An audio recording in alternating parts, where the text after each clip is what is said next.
good day to all of you. And today is a very auspicious day. It is the Tithi Puja of Sri Ramakrishna. So Tithi Puja of Thakur. And all of us are devotees of Thakur and followers of Thakur. So we are so lucky to have Srimat Swami Samarpananandaji Maharaj, who is such a learned and senior monk of the order. And thank you all the participants for sparing your Sunday. So it is very kind of you. And with these words, we would now start the Arati. So please wait for the Arati, and after the Arati, there will be some introduction by Swami Udayanandaji Maharaj,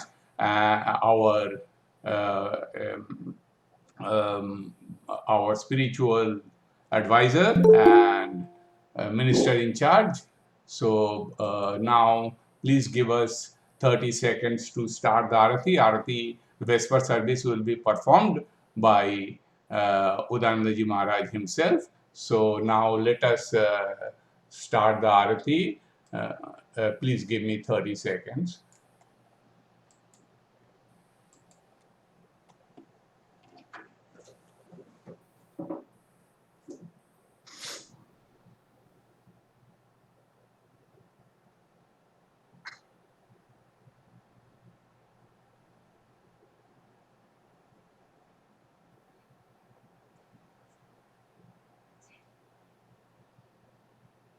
We start the Arati now. Yeah.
No battery, please charge.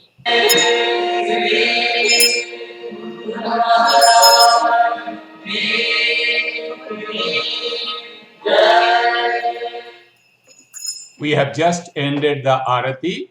Now I would request our attorney Jana to kindly introduce the topic today's event to our Filipino brothers and sisters. Attorney Jana.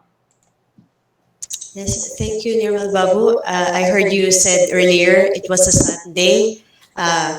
Permit me to correct it. Today is a Friday. It is because Friday. we have this usual Sunday lectures, but very auspicious. We are celebrating here in the Philippines and Christian country in general.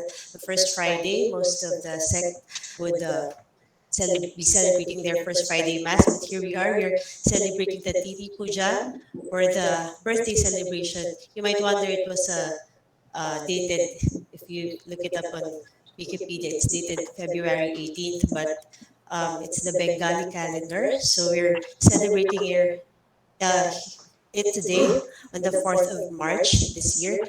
So the topic that we will be having for tonight is Sri Ramakrishna, the teacher, and very auspicious indeed. We have with us Swami Samarpananandaji Maharaj from the Vivekananda University in Belur.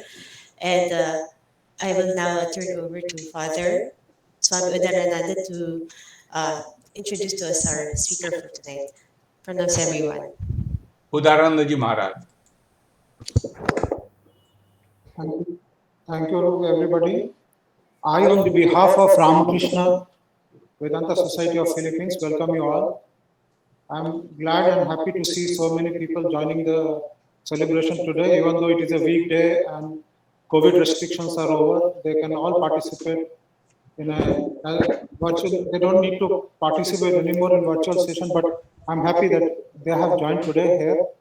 And I'm very, very grateful to revered Swami Samarpananandaji for kindly accepting our request. He has been very kind and he readily agreed. I'm so happy about it. We know each other for a very, very long time. So I got to use some force to make him agree. So thank you very much, Maharaj, once again, and our devoted pranams to you. So without withholding any more time, wasting any more time, I will request you to speak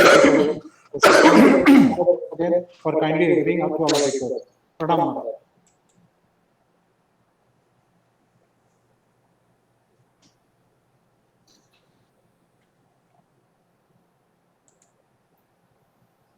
Am I supposed to begin now? Yes, Maharaj. Yes, Maharaj. Om Sthapakaya cha dharmasya sarvadharma swarupine avatar varisthaya Ramakrishnaya te namaha. Today is the auspicious Avirbhav Tithi, when the infinite manifested as the finite. It's a very strange phenomenon and so difficult to grasp, so difficult to understand. The ordinary minds, even people like us, find it very difficult to understand how something which is infinite can appear to us as finite. This appearance is known as Avirbhav, manifestation. Just like there is that huge ocean, and sometimes you suddenly see one wave rising. So, incarnations are like that. So, in 1836, God, the infinite, manifested himself as Sri Ramakrishna on 18th February. And as far as Tithi is concerned, according to lunar calendar, it was this day. Before I start speaking, I must thank our Ramakrishna Vedanta Society Philippines for inviting me, and Swami Udaranandaji. He's like my younger brother. We were together at Advaita Ashram, Kolkata, way back in 90s. And to Mr. Nirmal Ganguly, who has been coordinating my presence here, and he has been reminding me continuously about this program. So thank you, and thank you, dear devotees, because we who are in India, whether we from Ganga belt or from Godavari belt, for us it is so natural to accept devotion. For us, it is so natural to accept religion. By religion, I mean Hindu religion, the concepts of Vedanta. But you who are beyond the seven oceans so far, I have only the highest of respect whenever I think of my brothers who are abroad, like Swami Udaranandaji, living all alone, trying to spread the message of Vedanta, which encompasses everyone, which is all about inclusiveness, which is about taking everyone along. And I was talking to one of my brother monks, in fact, specifically about Swami Udaranandaji, and I was telling him, just think, in Philippines, he's all alone. That monastic brotherhood for which Ramakrishna Mission is so famous, and Ramakrishna Mission is about brotherhood. Here everybody knows everyone, and we talk, we chat, we laugh, and we shed tears. He's all alone there. So difficult staying all alone. And it is the devotees who must be protecting him, guiding him from all the ills of the worldly enjoyments as well as worldly requirements. So thank you, dear devotees.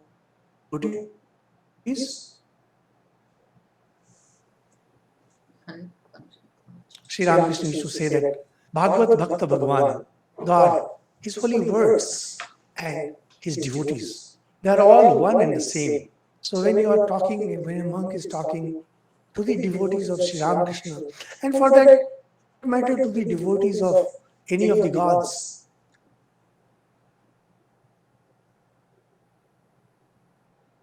you know that somewhere there is that oneness.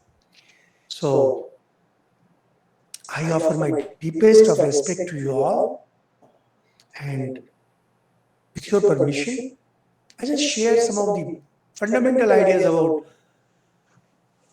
how Sri Ramakrishna was a teacher and what are his teachings for us, for a common man. So, and as Mr. Nirmalji suggested that once I am done with whatever I have to say, we can have a small session. I can see lots of people who know me, they have joined, so I'm sure they won't have any questions. It should be coming mostly from the devotees who belong to Manila Center, Philippines. Now, at the outset we mentioned that Avatar of Adhisthaya, Sri Ramakrishna is an incarnation. Sri Ramakrishna is an incarnation of God. What is this incarnation? When you think deeply, you don't have to think much deeply. Even a little bit, if you go down just a bit, you will realize one fundamental truth about life, and that is inequality is life, sameness is death. Even if it's not death, sameness has no existence. Those of you who might have read the famous poem about that albatross, ancient mariner song. There it's described how ocean is flat, gone flat. And you can't make out if you are moving forward or backward, or if at all you are moving, because there is no motion, there is no inequality. It's inequality that makes life. It's inequality that marks life. Those who talk about equality, they are big talkers. The fact is that inequality is the law of life.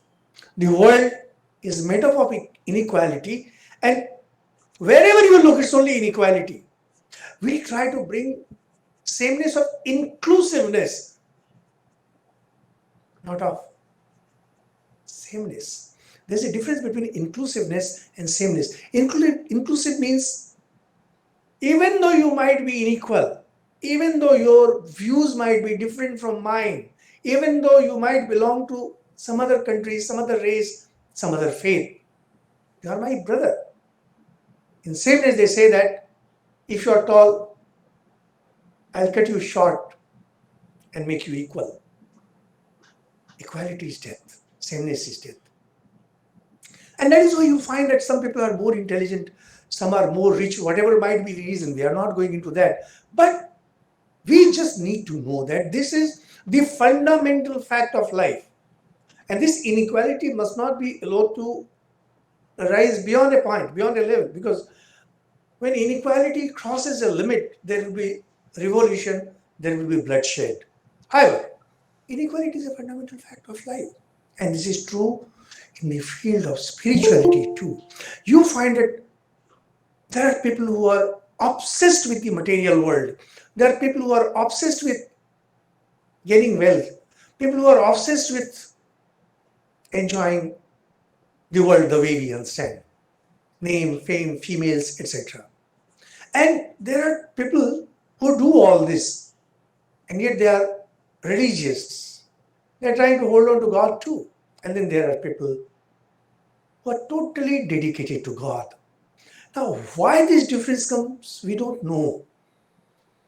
But as I said, inequality is the law of life. This difference, that some people are spiritually elevated and some are extremely elevated, this is a fundamental fact of life. No one can deny it, and it must not be denied. Now, of these people who are spiritually elevated to a very great extent, and about whom we know nothing, sometimes we feel, are they really human beings? Are they really human beings? Or are they God? We have no answer. We don't know. Take the case of Jesus Christ. Most of you might be knowing about Jesus, Lord Jesus. When you read about him that he was crucified and he has only forgiveness for the people who crucified him, you start wondering, was he a man? Or was he God? You cannot make out. And then you find that your reasoning fails. Your mind fails to grasp that kind of personality because we are not used to grasping that kind of personality.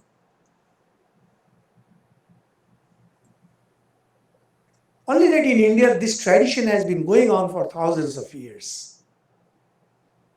Persons like Jesus Christ, those whom we consider incarnations, those whom we call sages, rishis, who are the people who are the highest manifestation of spirituality. What is spirituality? Spirituality means there is no trace of worldliness in you. How do you define worldliness? Selfishness. Anyone who is selfish, self-centered, is not spiritual. To be spiritual, there is one and only one condition, and that is you must be beyond yourself. How do you define self? This is a body-mind complex. When you are identified with your body and mind, you become selfish. You want wealth for yourself. You want name for yourself. You want company. You want security. You want support. In one word, if you are a noble person, you are self-centered. If you are not a noble person, you become selfish. Spiritual persons go beyond the self-centeredness. Spiritual persons go beyond the selfishness. That is what we find in Jesus. That is what we find in Buddha. That is what we find in Sri Ramakrishna. And that exactly is what we find in every great sage of the Indian traditions. Those great sages who contributed in the corpus of the sacred book, now known as the Ved.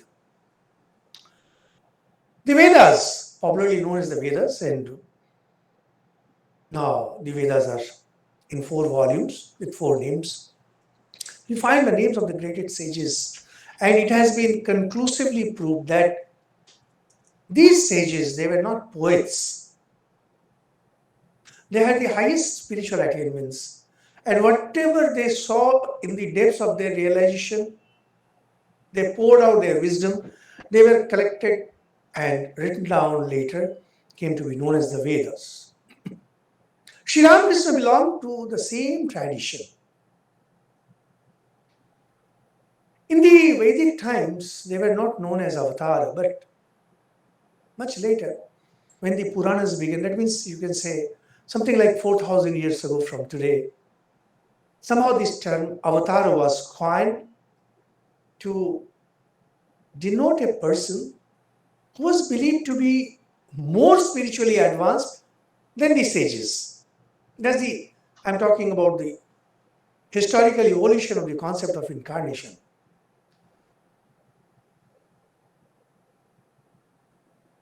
Somehow they feel that when we talk about spiritually elevated persons, there are 2 kinds. One, who rise from below and go to the top. And then second, who come from the top to a level. The great sages are those who go from bottom to the top. Incarnation is one who comes from top to below. But ultimately their level is same.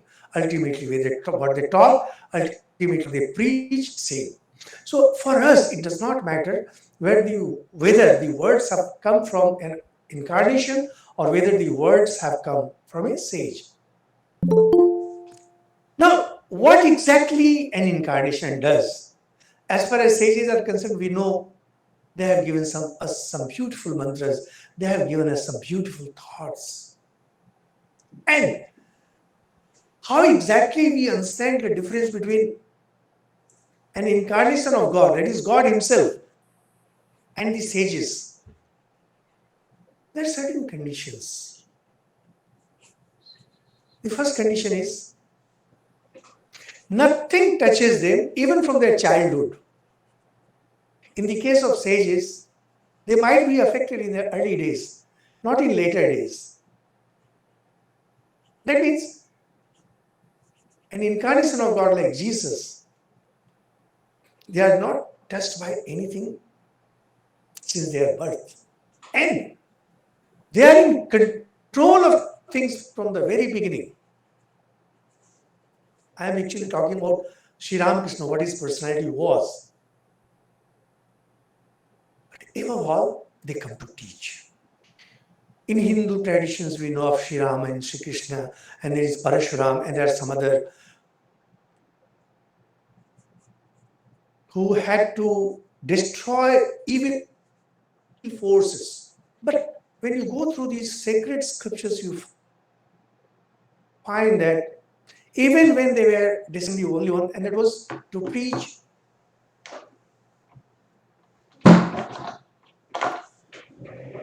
the truth about humanity, the truth about life, and truth about life is that you are divine.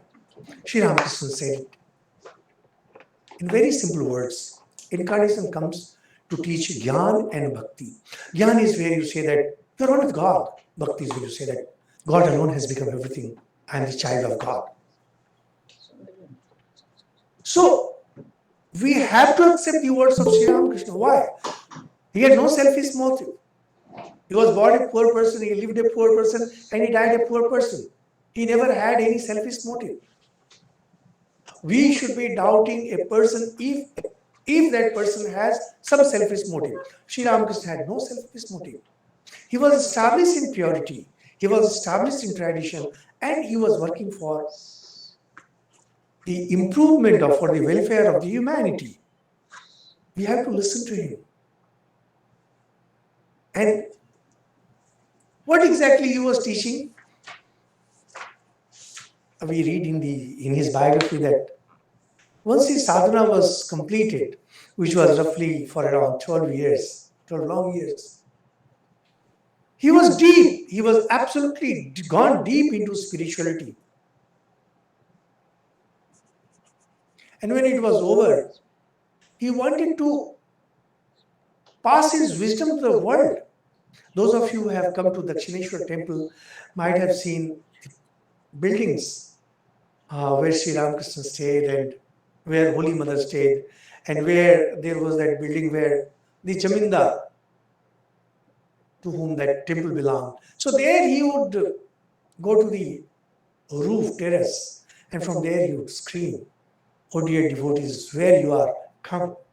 I need to talk to you." Talk to you about what? About God. Because he was surrounded by the worldly people. Although Dakshineshwar temple is a temple, and was a temple, but people who were there, they were there to get money. From the most ancient times, and starting from the Jewish tradition to go to any tradition, any temple is the center for business. Because the priests are there to get their salary. There are shopkeepers who make money out of it. So Dakshineshwar temple was no exception. And Sri Ramakrishna was not interested in talking to those people. He wanted to talk about God. And to know about God, to hear about God, you need to have some preparation. You need to have some basic preparation. You need to have a mindset. And then came his disciples, one by one. Say, for example, chief amongst them, as we know today, was Narendranath Datta, who came to be known as Swami Vivekananda. And he asked, "Sir, have you seen God?" Sri Ramakrishna beautifully replied, "Yes, and I can show God to you too." This is teacher. We have been discussing teacher, and we want to see how Sri Ramakrishna was a great. This is teaching, where a competent student comes. Mind rector, competent. You should have competence, because nowadays, particularly because of the cyber media, cyber world and electronic media, we have to face different kind of questions. We have to find different kind of conversations. People who have absolutely no competence, people have no preparation, because see, today only I was talking to someone today, Belur. Some people met me, and because they have been listening to my talks, and now, do we have to study Gita like this? And secondly, how to be spiritual just like that? Bottom line is the same question that we hear all the time. So I simply asked, tell me, what's the minimum qualification required if you want to be a clerk anywhere in India? I was told, graduation. You need graduation to be a clerk, which is considered to be the most ordinary job in India. And clerk means, graduation means 12 years of schooling, 3 years of college. That means 15 years of learning. And 15 years of intense learning. You have to pass exams every year, and you have to have some percentage of marks. When it comes to spirituality, you say that you just want to have spirituality without doing anything. To get the job of a clerk, you need to work so hard. And here you want to get God. You want to be one with God. And you say that you can get anything. And secondly, that look, you are in the world, you have been enjoying the world, and now you say that you are fed up of the world because you have tons of frustrations in life. And you think that simply by coming to Belur, simply by prostrating before Sri Ramakrishna, you will be spiritually as good as a monk. Is it ever possible? Monks who have been slogging through for years, monks who have given up everything, monks who have no security, nothing, no support in life. You really think that you can be like that? So what's the way out? I said, just keep listening. Keep reading the scriptures. Be in the company of the scriptures. Listen, study. And we Hindus, we believe that life is not about one birth. Life continues. Life goes on. In the next birth, you will have a better understanding of spirituality. And then a better further. You will improve. You will go on improving. Idea is, you will keep on evolving. It is not the evolution of the species. It is not the evolution of the genes. But it is the evolution of the spirit. Spirit that is within you. Spirit that is covered. I don't know if I am boring you with these philosophical talks, but we need to understand the fundamentals if we want to understand who Sri Ramakrishna was and what he did. So, and then Sri Ramakrishna started teaching about God. Anyone who came to him, anyone, we find that once in a while he has been indulging in talking about his village, talking about his relatives. But it's rare. Throughout the Gospel of Sri Ramakrishna, you find that he's talking only about God. He's talking about different aspects of God. He's talking about spiritual life. He's talking about different aspects of spiritual life. Entire Gospel of Sri Ramakrishna, which is not an edited thing. Gospel of Sri Ramakrishna is not an edited thing. It is not the sanitized version of, say, what Jesus did and what is recorded in the Bible, because Bible is a sanitized version of the words of Jesus. Gospel of Sri Ramakrishna is not. Everything, the mind testing, Sri Ramakrishna smiles, even that is noted. Sri Ramakrishna wants a glass of water, even that is noted down. And you find what? All the time is into spirituality, because spirituality is the truth. That is my nature. So why we are moving around in this world? Because to find joy is my nature. To feel the bliss, to enjoy life, that is my nature. Only that this enjoyment comes in three different formats. This I am taking from Sri Ramakrishna. Whatever I talk will now be from Sri Ramakrishna. And this is known as Vishayananda, Vajanananda and Brahmananda. There are three kinds of enjoyment.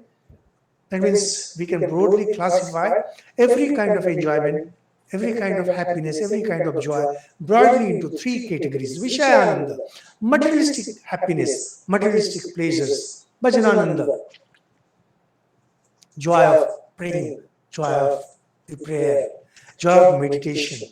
And then there is Brahmananda, where you enjoy God when you realize that you are one with God. We, me, you and all, we all are moving in these three. Vishayananda, material, the prayer, and the bliss of God.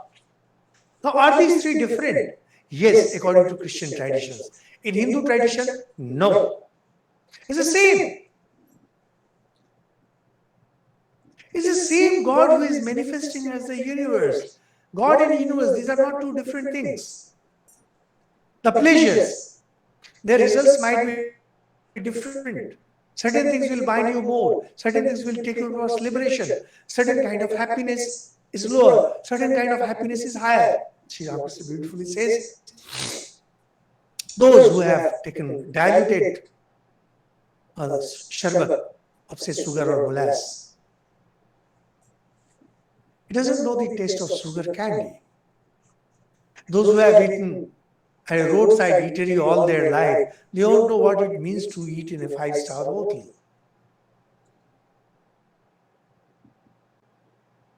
When you are living with the cheap things, when you are living with the ordinary things, you do not realize the joy of being with the class. Those who have listened only to fast music, they don't know what it means to enjoy classical music. Once you start enjoying classical music, you will not go back to pop. You'll find it inane. You'll find it so ordinary.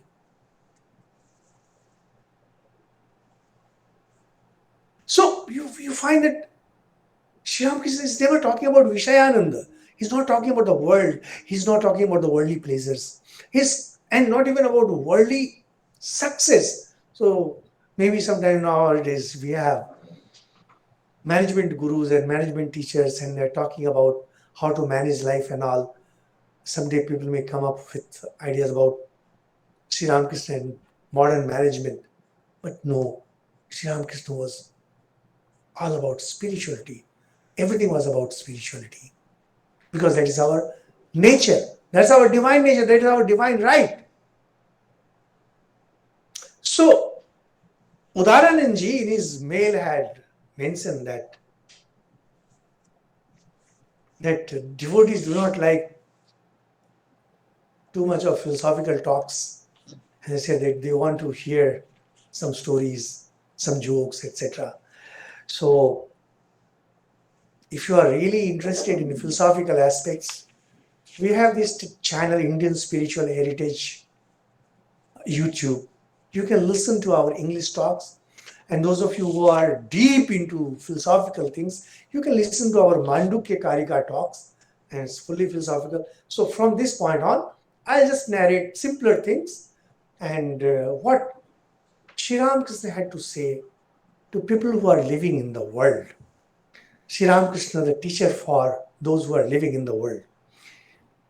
But Sri Ramakrishna was not teaching something like from a higher pedestal. Sri Ramakrishna enjoyed life, not the way we understand it, but there was dispassion about his enjoyment. For example, those of you who are familiar with his biography would know that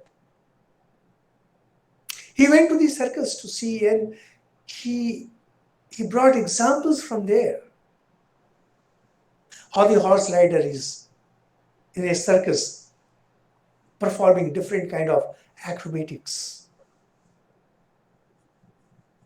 Whenever he went to Kolkata, he would look this side and that side, and he even went to see the museum, and from there also he came up with his examples. Those of you who have been to Kolkata, those who live in Kolkata, know that he had passed by the governor's house, that is their governor's house, and that was his favorite route. Those of you who know that now central Kolkata, that is governor's house, from there towards Dakshineshwar. And there were many occasions when he would look very excitedly at the things, at the sights, and then while talking to his disciples, he would give examples, he would make examples of those things and say, that was his way of enjoying, and yet he was dispassionate.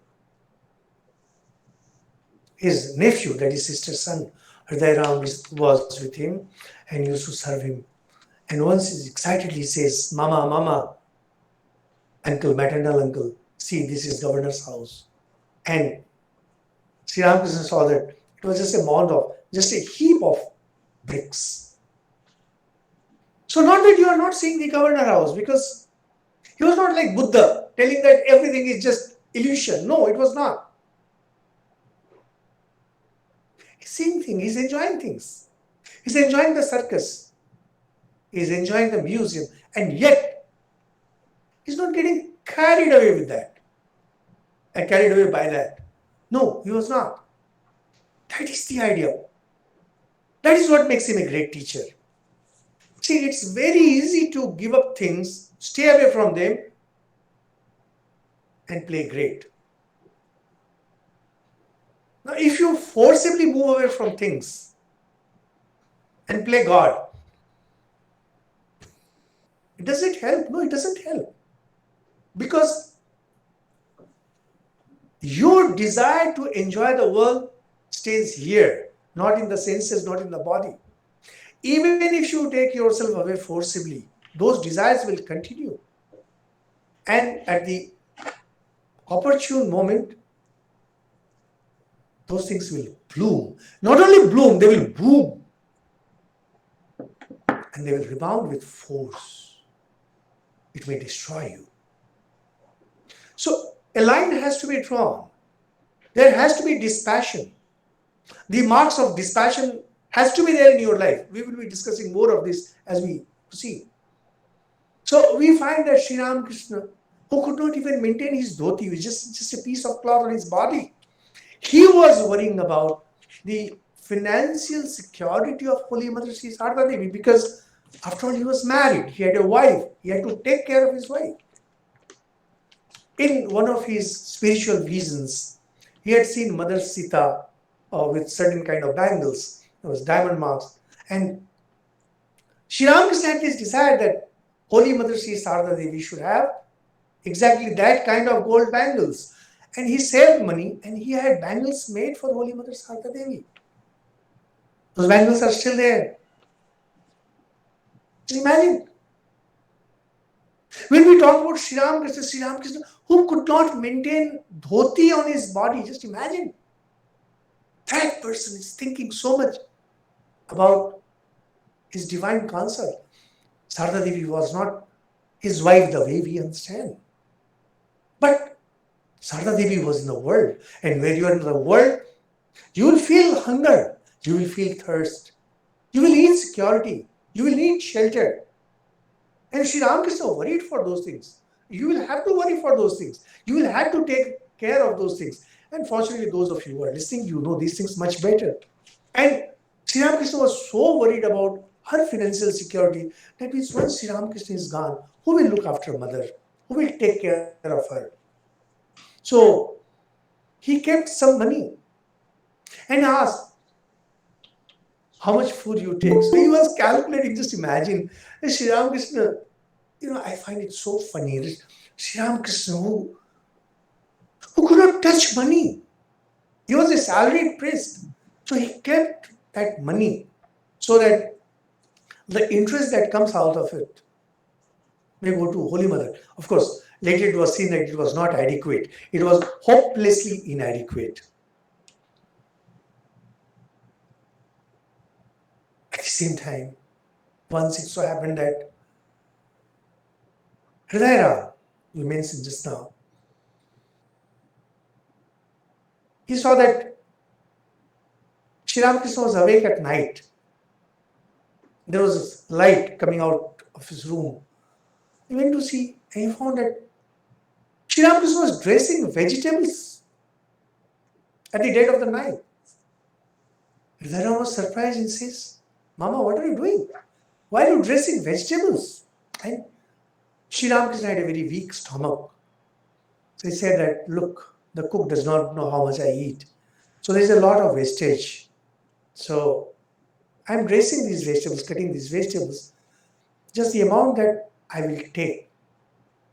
After all, wastage is not a good thing. He tells Hridayara, Sri Ramakrishna, who could not touch money. Sri Ramakrishna was completely indifferent to this world. Sri Ramakrishna, about whom Holy Mother Sarada Devi says that he was the emperor of renunciation, Tyagir Badshah. He was established in Tyag. Imagine that person. He says that wastage is not a good thing. And then, beautiful thing he says, that see, after all, you have left your home and hearth, that is Kamarpukur, that area, and you have come to Kolkata to earn some money. Why should you be wasting money? Imagine.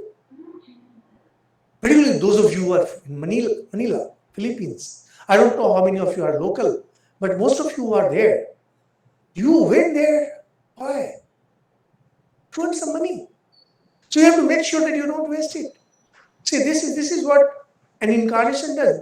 That is how it teaches. And yet, he was not obsessed about money. He couldn't even touch money. Imagine.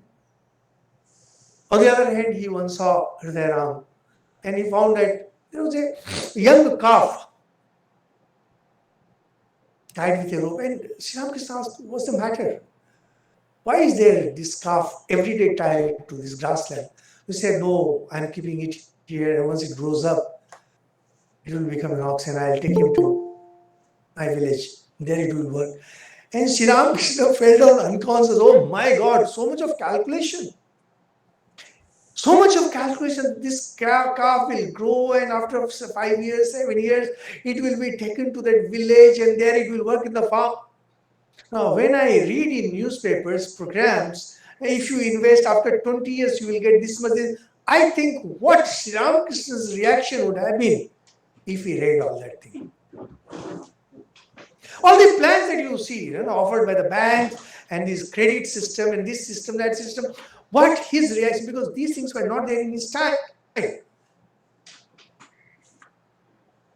When they talk about life insurance, 20-year plan, 30-year plan, God, you're planning so far ahead, oh God. So amazing. See, somewhere you have to draw a line. As I gave you these examples, Sri Ramakrishna was not against these things. And sometimes we might mistakenly think that a man of God has nothing to do with the world.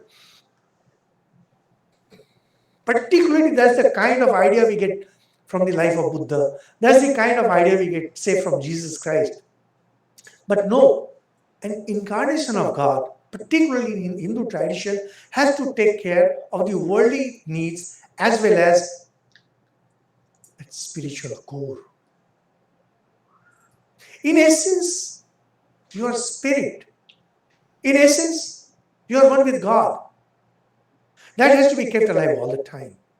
At the same time, one has to take care of the world. Whatever I am talking today is about the world, how you need to take care of the world, and how Sri Ramakrishna experienced it, and what Sri Ramakrishna's words are about this world. So this is the general outlay. Now, Sri Ramakrishna used to say that, look, have joy. If you are in the world, have joy. So this is the first point I would like to emphasize. Have joy. He says, look, when I meet Naren, later Swami Vivekananda, I forget everything else. I never ask who his father is, what he does, and where he lives. I am so filled with joy. The idea is that be full of joy. Never be with people. Never, under no condition, be with people who will not give you joy. Move away from them. And you yourself will realize with time that Vishayananda, Bhajanananda, and Brahmananda, which we mentioned, there are joys coming from materialistic pleasure. There are joys coming from worship, meditation, yoga, and the joy that comes from spiritual realization. You will realize that some are transitory, some are temporary, and some are more permanent. As you move towards more permanent thing, you'll find that your joy continues to be for a longer period. Your joy is far more intense. So, finding joy, because wherever there is joy, it is your own self. It's your Atman. Brihadaranyaka Upanishad, a very famous Upanishad there, Yagyavalkya tells that you don't love anything, you don't love anyone for that thing. That means a mom doesn't love her baby because it is her baby. She loves because she sees herself in that baby. You love wealth because you see yourself in that wealth. However, that seeing, that reflection is limited. When you take this whole world as your own, your joy will naturally be multiplied. So, secondly, Sri Ramakrishna talk about while talking about earning.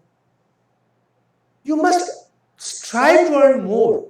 Most people do not know about these things and maybe they don't focus. Sri Ramakrishna specifically says one should strive to earn more because as you earn more, you can help others, you can serve others. People whom I know who are in the work field, I always ask them that see, you try to get promotions, you try to earn more because you will be able to help more people.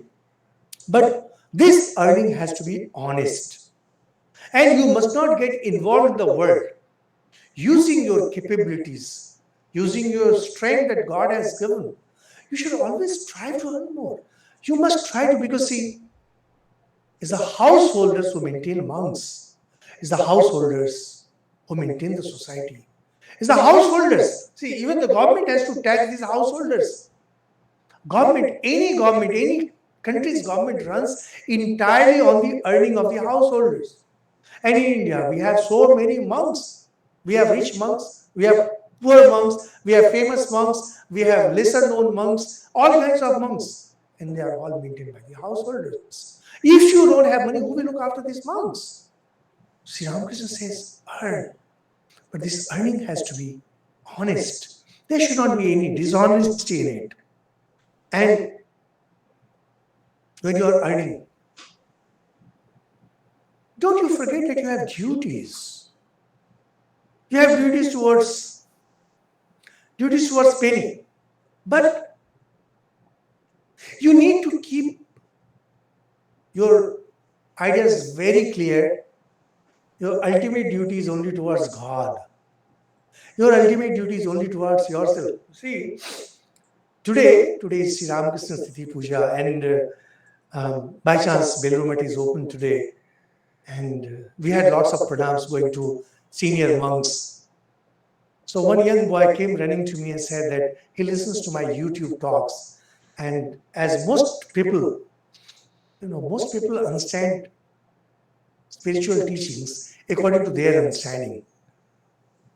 They twist and they mold teachings to say this, to suit their mentality. He said, "Oh Swamiji, what a wonderful teacher you are. And I learned so much from you." And I said, "What?" He said, "Only God is yours." I said, I never taught that. I never say that. Only God is yours. No. Even God leaves you. There are times when God also leaves you. You alone are your true friend. There is no other friend. Not even God. Remember that. So he left me and entered the temple. And there were others, they started laughing. I talk like that. See, ultimately it is you alone. And according to Vedantic traditions, the traditions to which we belong, it is your own self who appears to you as God. You are your greatest friend. You have your duty towards life, you have duty towards your children, you have duty towards society, you have duty towards other things. But your ultimate duty is towards you yourself. You must remember that it is your growth, it is your subjective growth, it is your inner growth, it is your spiritual growth that ultimately counts. Everything else is secondary to that. However, if you say that you want to jump into that right away, no, you cannot. You will have to work. Unless you work a lot, unless your tendencies within you, the tendencies which tend to make you inert, the tendencies that tend to make you violent, the tendencies that make you feel that you are the superior most, they need to go away. For that you need to work. You need to be active. And from there, you need to learn to be good. In India, we have this problem. Most Indians, either they are inert, tamasic, or they think too highly of themselves. It's only through work that these two personality defects go away. And only then you can aspire to be spiritual. If you aspire to be spiritual, if you really want to do duty to yourself, you will have to work. This is what Sri Ramakrishna says, that you keep on doing your duties. But don't forget that your true nature is something else. Your true home lies somewhere else. You are earning a lot and you are having you're performing your duties. One very important thing in all this is company, kind of people you mix with. Sri Ramakrishna used to emphasize so much on the importance of company. And Jesus beautifully says, just say nay, nay, yea, yea. But no, that's not how you can live in this society. That's not how you work in a corporate world. No, you cannot. There is work relationship, there is a professional relationship. But you also need company. You need to be in the company of the good. When you find that this person is inimical to your growth, this person cannot help you grow. Don't go against him. Be polite. And when you find that somebody is coming to harm you, the famous story from Sri Ramakrishna, hiss at him. Don't pour your venom. We people are so full of venom. We people are so venomous. Whenever we come across somebody whom we don't like, we don't mind pouring venom. We say that I love to give peace of my mind. And see, every piece of our mind carries only venom, venom, and venom. No. Because when you harm somebody, when you think badly of someone, you are harming yourself. In this world, there is no two. In this world, see, I'm talking from my own experiences. I'm not only talking about Sri Ramakrishna. One thing that I have realized in this life that this world is all one. It's all my reflection. We may not realize it. It may take years to realize. It may take birth to realize, but it's a fact.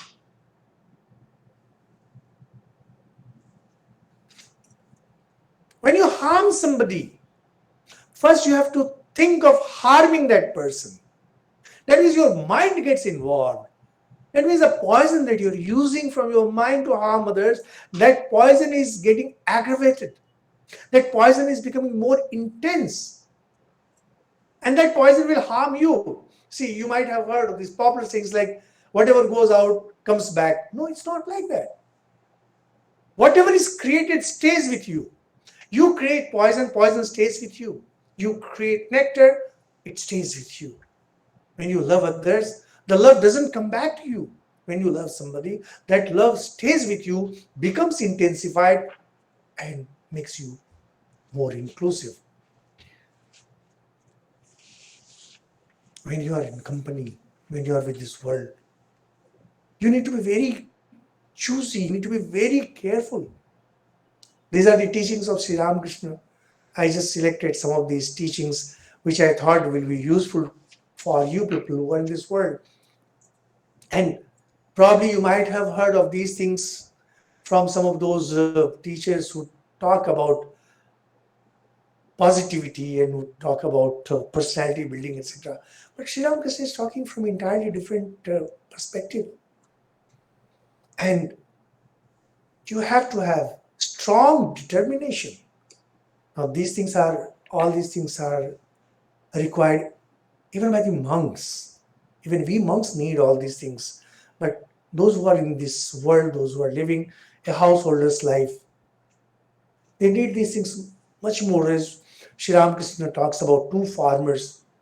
One farmer,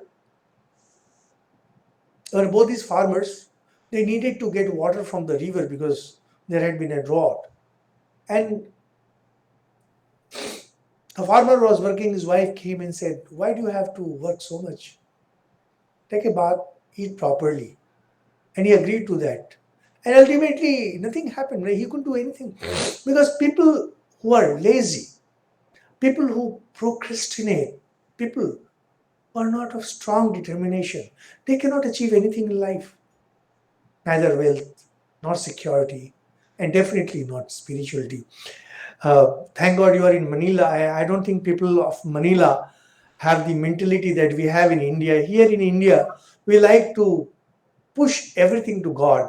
God's will is there. God will take care of us, etc. And nothing harms a person more than this attitude that God will take care of us. One very important thing that Sri Ramakrishna used to talk about was you should have self-respect all the time and a sense of freedom. These two things, the sense of freedom and strong determination.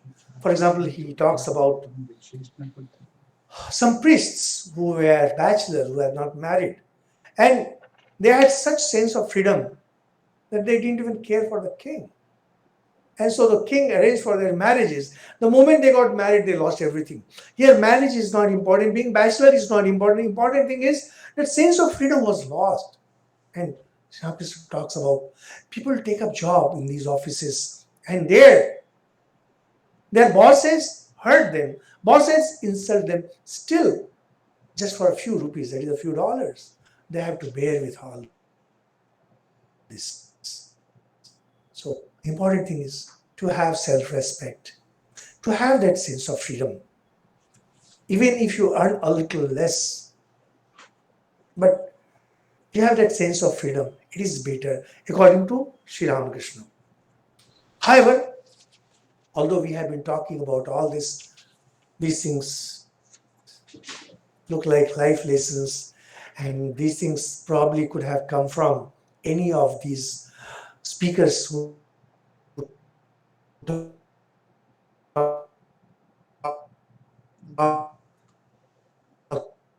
about is importance of solitude.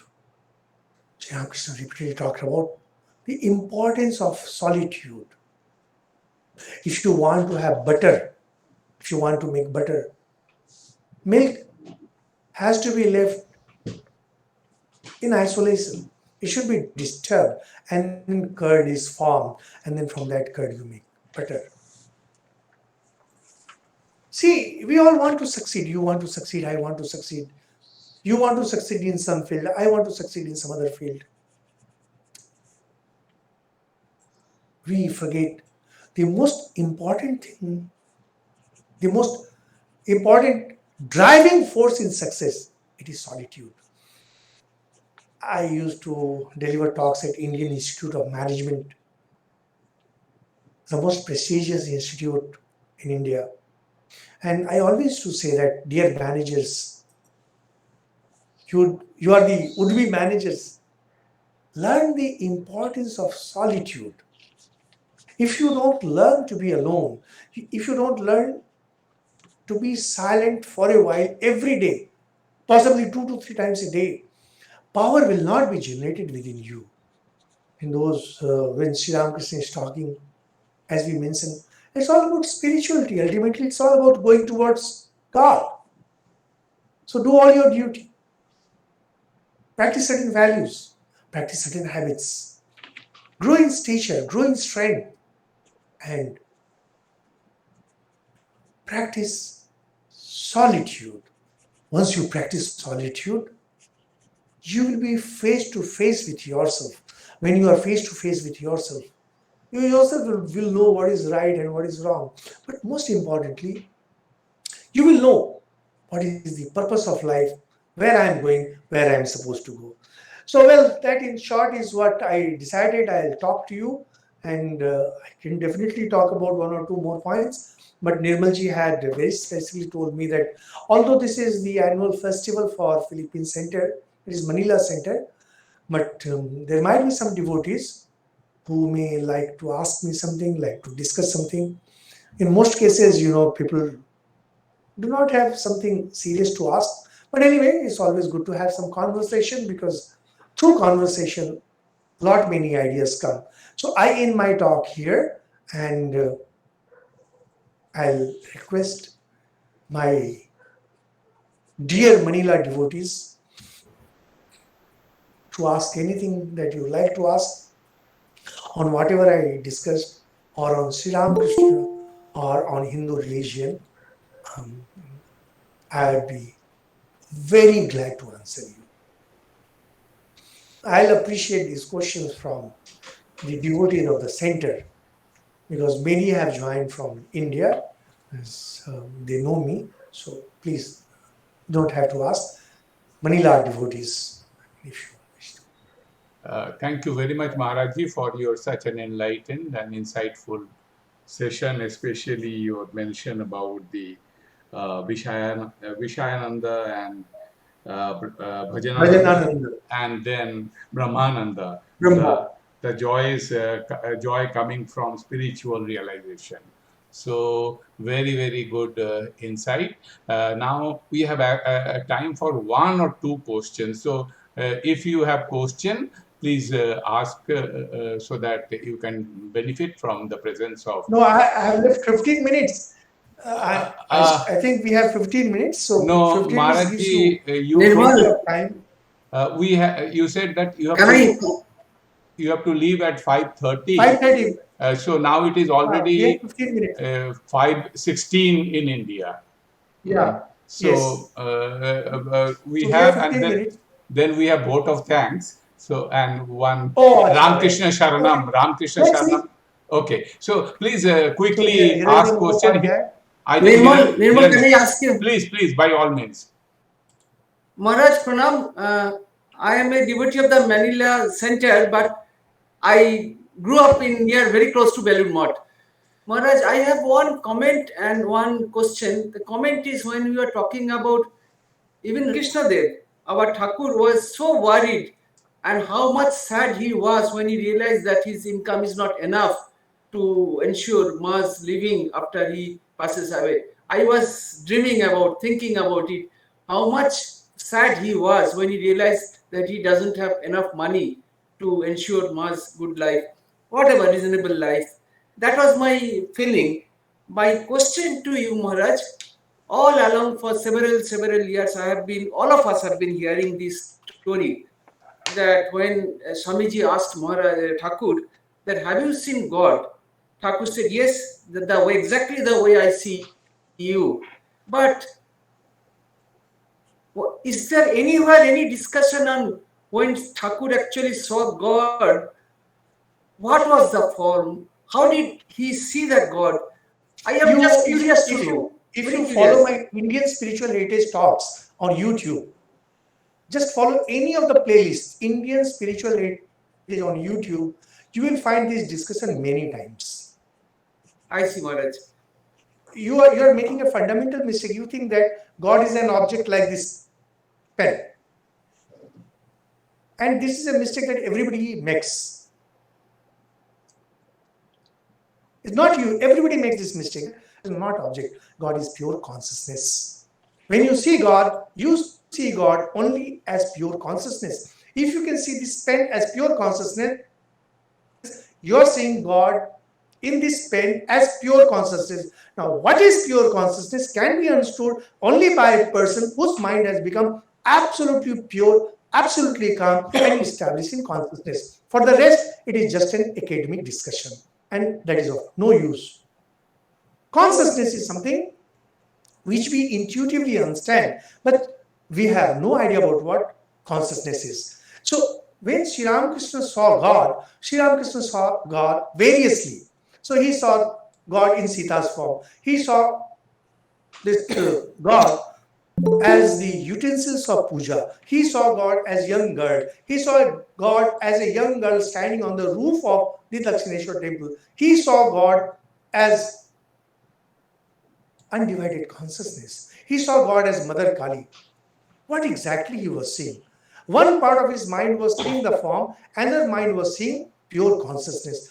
What exactly is this can be understood only by a person who has done intense sadhana. For the rest, it is just an academic discussion and a time pass. No use talking about it. I'm sorry if That I means Maharaj, sorry. So that is I, the no, no, I reason. said if I may disappointment, because it cannot be understood. For that, you need to have some sadhana.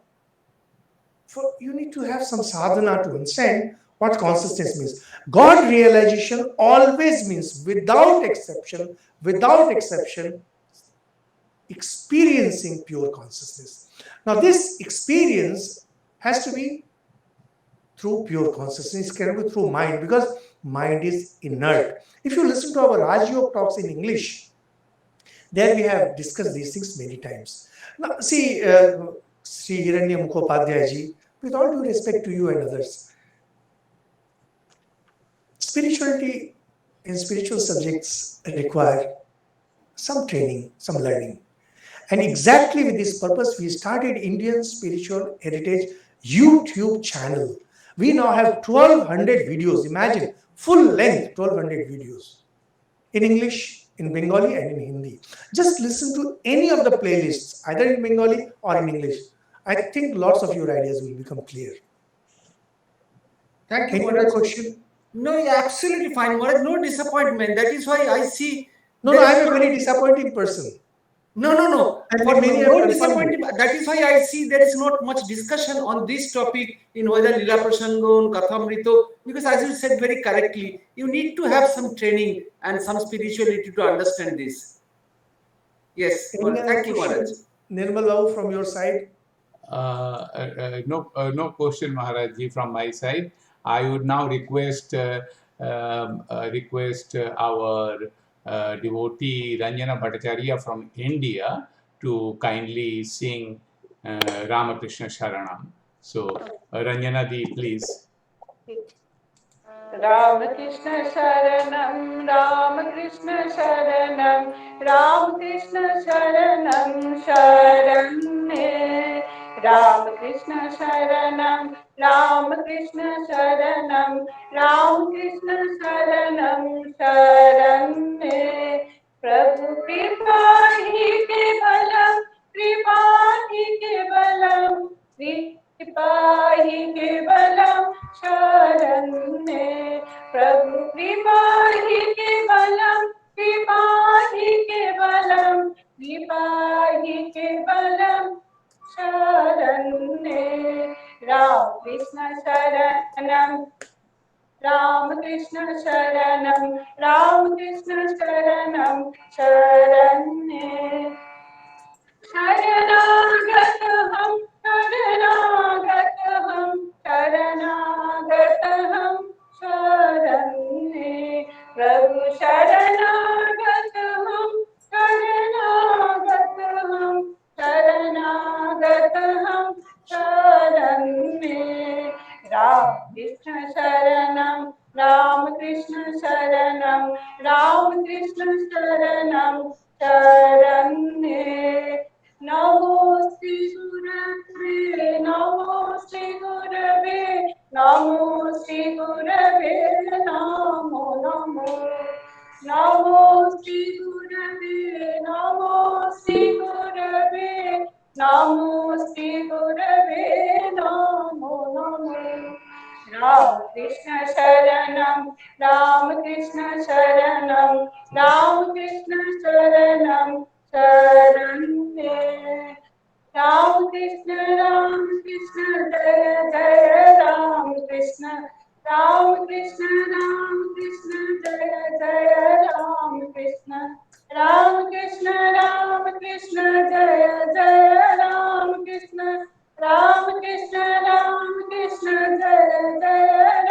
Krishna Ram Krishna Jai Jai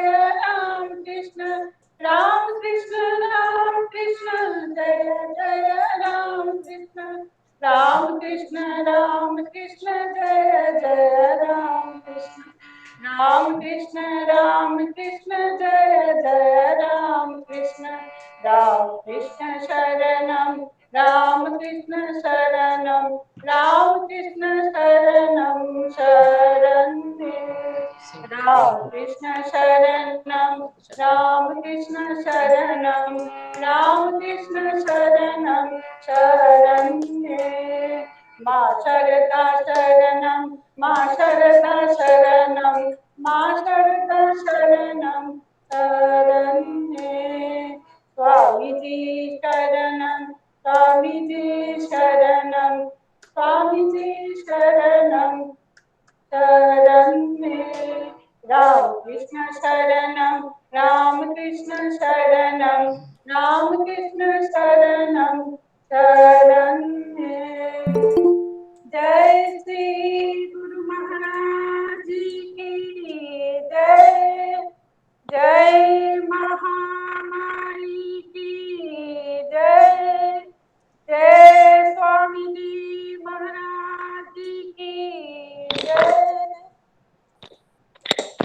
Thank you very much, Ranjana Ji, So for such I a thank beautiful all my song. devotees, our Manila devotees, Indian devotees, and thank you so much, Nirmal Babuji, for coordinating the entire thing. And to my dear brother, Swami Udaranandaji Maharaj, thank you so much. Not able to see you clearly, Maharaj. You seem to be partly hiding. God knows. You look more like God. Most of the time you're hiding, huh? Purushottam I says that wanted to show the in shrine. the world. Am I Ekam audible? Shina Sthito Jagat. So it's only Ekaksha that I am able to see, not the whole of you. Sorry, Maharaj. Actually, I want No, people to see the shrine. I think, yes, Thakur gets covered. Yes, yes, yes. That is why I wanted to show the So shrine. Jana Paramishna, you are from Manila or you are from India? No, she is from Manila. I'm Filipino. I just look Indian, but I'm Filipino. Oh, I am Yes, so glad. Okay, what's your mother tongue, mother language? a Filipino, Tagalog. Yeah. Oh, Filipino is a language. Oh, Yes, yes. you are the secretary of the center? No, I'm just one of the volunteers. Or you are a Maharaj. volunteer? Yes. Okay. She's a very distinguished member and one of the Yeah, I could pillars. make out the way she was introduced. Yes, Thank you so much, all of you. Thank and you. Yes, Pranam thank you. Maharaj Ji, so very kind of you. We look forward to see you again. And thank you very Yes. much. We are really, really touched, so much touched and overwhelmed by your very learned lecture and very, very insightful No, it lecture. was not a learned lecture. No, Learned no. lectures are available on the YouTube. Okay, we'll These see are that meant for also. devotees. We'll see that Udaran also. India had very clearly told me to talk simple things Okay. and to give examples. So I tried to make it as light as possible. That's the lightest that I can make. So thank you, all of you. Thank you, Maharaj. Thank you. Punam Maharaj. Pranam, pranam. Maharaj Ji, if you have 1 minute time, Hiranya will give I have. I do have. Hiranya will give formal vote Now, of Maharaj, thanks. on Yes. behalf of all the devotees from Manila, from elsewhere, from India, from abroad, I convey our heartfelt pranam, Maharaj, for this I wonderful am lecture. grateful. I And said, pranam, Maharaj. Pranam Maharaj. thank you. Thank you. So with this, we conclude the program. I'll be the last person to leave. On coming Sunday, we have another lecture. The time is Indian time 3:00 p.m. Philippine time. I'm disconnecting now. Let me announce about tomorrow's program. 3:00 p.m. in India, Philippine You're time muted. on Sunday. I just wanted to refresh you about our Sunday's lecture. We have a Swami from Narendrapur Ashram to speak to you, Swami Vanishanandaji Maharaj from Narendrapur at 3:00 p.m. Philippine, Hong Kong, Singapore time, which is 5:30 p.m. Kindly try to attend. I hope you will be benefited by that lecture also. We look forward to see you all. I'll be the last person. And Maharaji, if you want to leave. Yes. I am not feeling well, so I have to leave. Okay. Thank you. Jai Ramakrishna. Jai Ramakrishna. So I'll be the last person to leave.